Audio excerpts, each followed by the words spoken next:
Olá, muito boa tarde, está no ar o CPT na TV. Com muita alegria a gente vem mais uma vez almoçar com você. Afinal de contas, todo sábado, 12h30, nós temos um horário marcado aqui na Ubra TV com o melhor da programação da Rádio Cristo para Todos, a rádio oficial da Igreja Evangélica Luterana do Brasil. Programação 24 horas por dia, você ouve em radiocpt.com.br e também é convidado a assistir os nossos vídeos no facebook.com/radiodaiel e também pelo YouTube, youtube.com/radiocpt. Muita música, louvor, mensagens e bate-papo sobre diversos assuntos.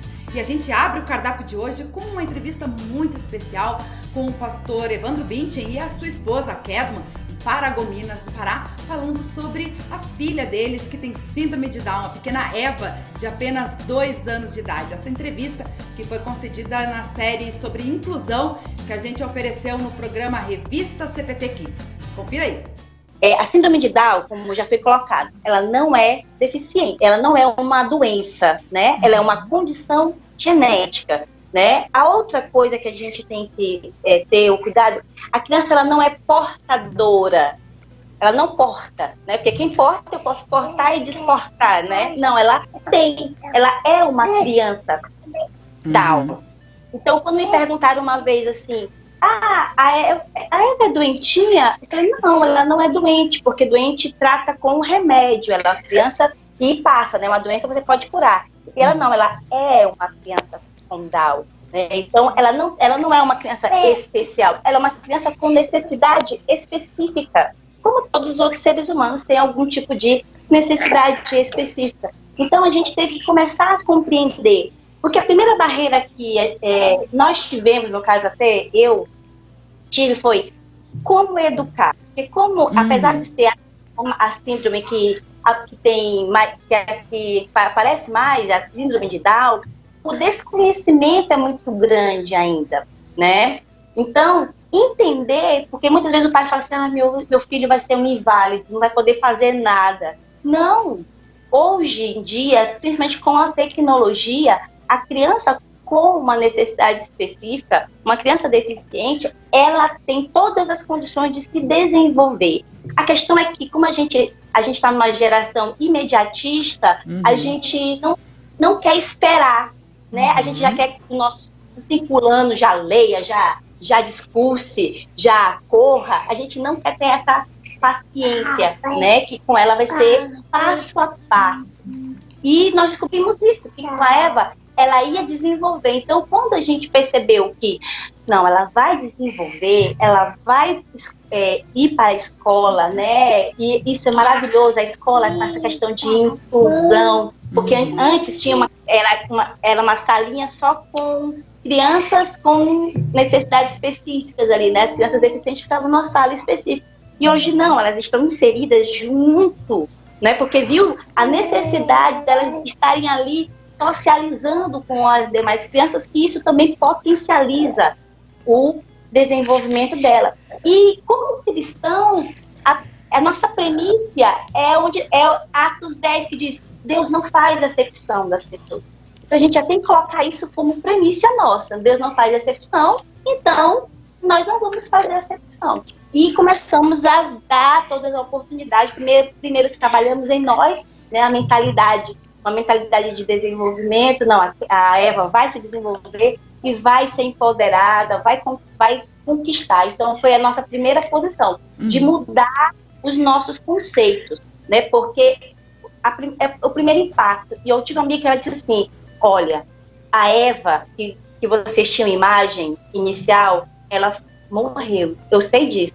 Agora vocês vão ter que constituir um novo conceito de Eva. E foi muito interessante, porque a maioria dos pais que a gente já conheceu, eles sentem uma tristeza profunda quando descobrem que o filho é síndrome de Down, né? Então, até desconstituir esse conceito, esse pré-conceito da criança é uma criança inválida, não pode fazer nada, deixa ali quietinha, que ela não pode estudar, ela não dá conta. Não, ela dá conta sim. E com isso a gente, como você disse, buscamos desde cedo ir para físio, fazer fono, natação, e a gente vê o desenvolvimento da Eva, né? E como passou ali no vídeo, várias crianças, né? Indo até para a universidade. Eu não sei se vocês sabem, mas o Rio o Rio Grande do Sul é onde tem mais adultos com síndrome de Down com nível superior. Vocês sabiam disso? O Rio Grande do Sul é o estado com maior índice de crianças, de adultos com Down já formados com nível superior, independentes, tendo a sua casa, tendo a sua profissão, né? Então, nós temos que dar essa condição, né? Primeiro como família e depois como igreja também temos que dar essa condição. O Revista CPT Kids é apresentado por mim e pelas professoras Cintia Sperbi e Magali Schmidt e vai ao ar toda segunda-feira às 10h30 da manhã em radiocpt.com.br. E agora a gente continua falando sobre família. Família 4.0. Você já ouviu falar sobre isso? Confira uma entrevista muito especial também concedida pela psicóloga Daniela Von Millen, que é coordenadora do Polo EAD da UBRA em Manaus, falando aí sobre a relação da família e a comunicação na era digital. O meu estudo nesse sentido é justamente esse. A comunicação hoje na era digital, ela melhorou, aproximou as pessoas ou afastou as pessoas, né?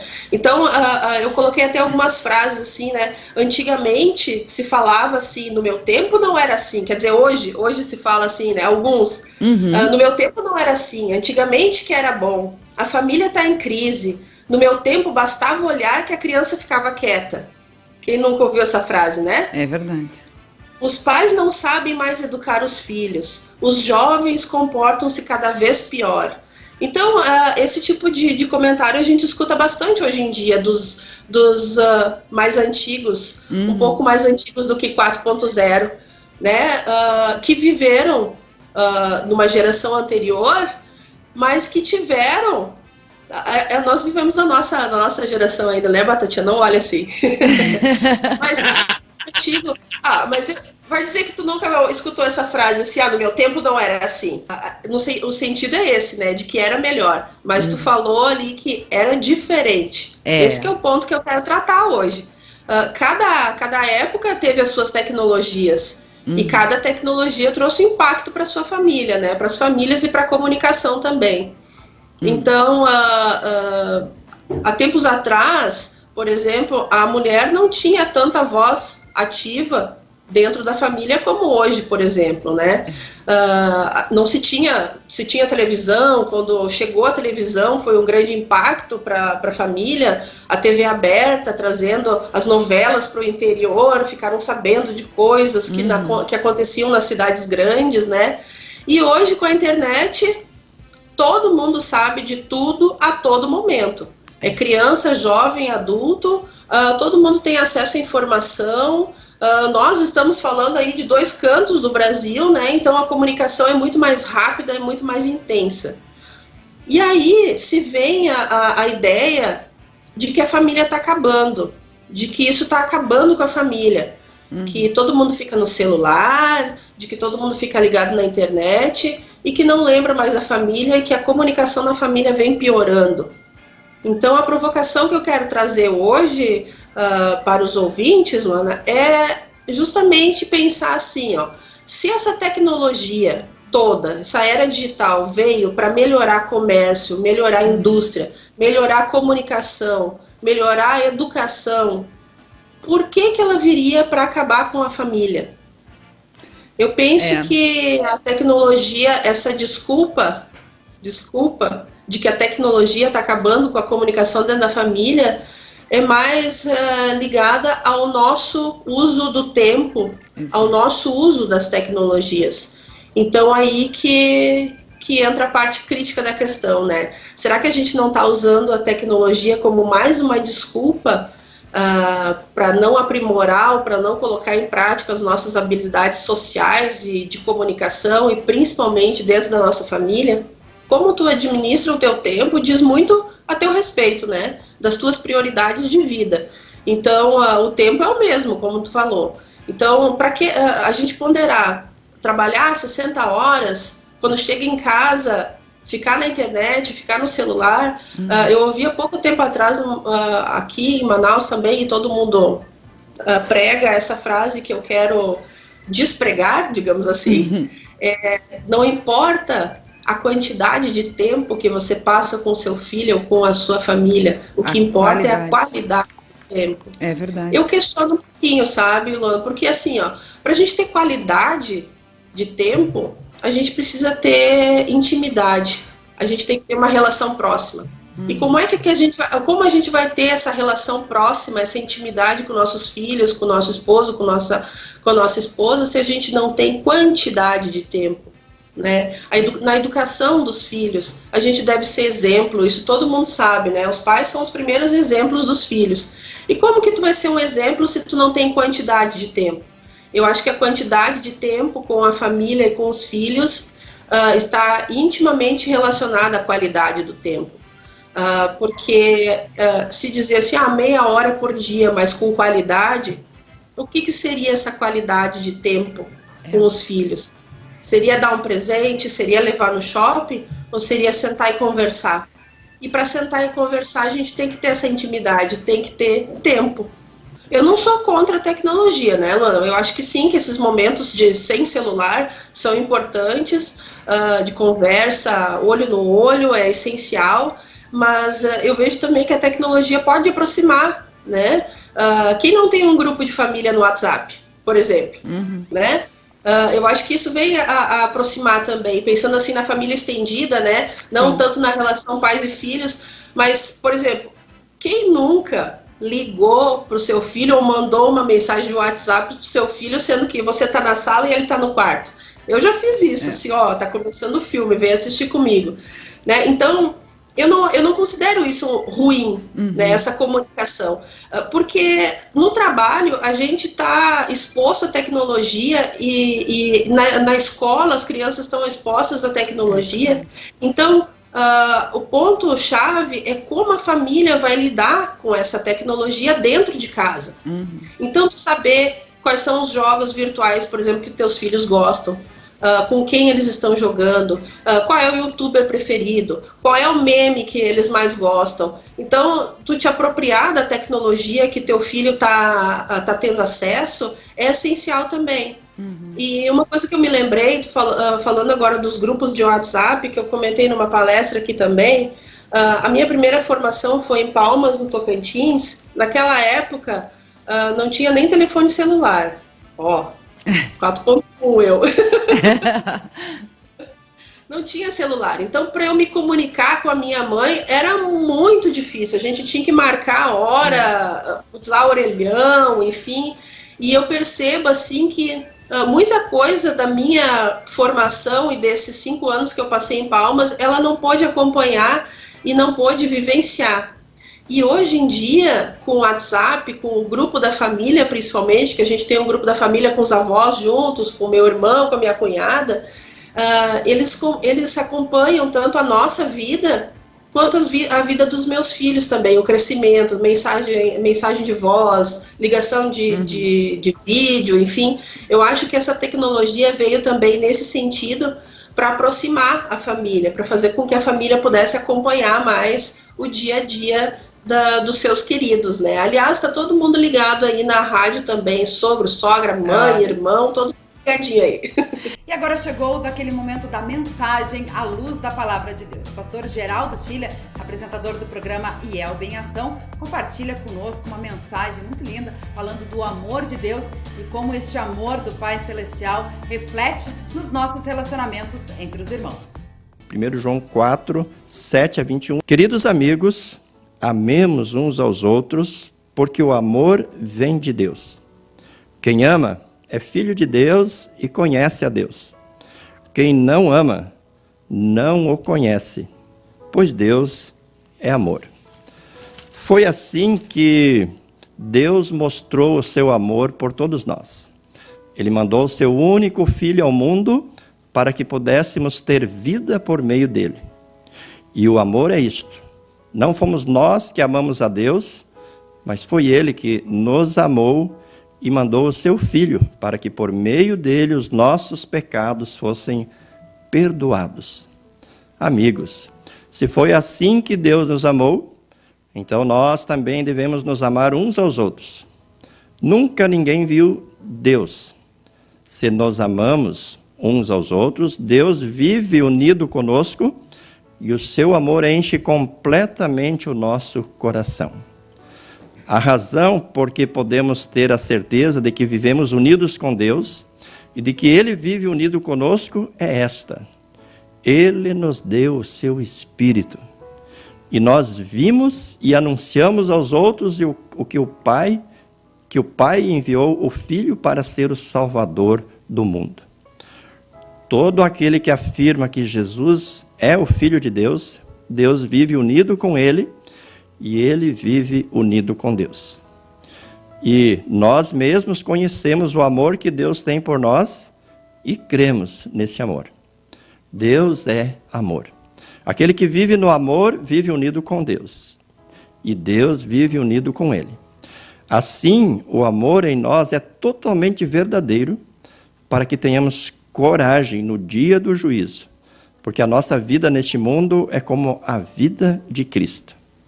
No amor não há medo, o amor que é totalmente verdadeiro afasta o medo. Portanto, aquele que sente medo não tem no seu coração o amor totalmente verdadeiro, porque o medo mostra que existe castigo. Nós amamos porque Deus nos amou primeiro. Se alguém diz, eu amo a Deus, mas odeio o seu irmão, é mentiroso, pois ninguém pode amar a Deus a quem não vê, se não amar o seu irmão a quem vê. O mandamento que Cristo nos deu é este: quem ama a Deus, que ame também o seu irmão.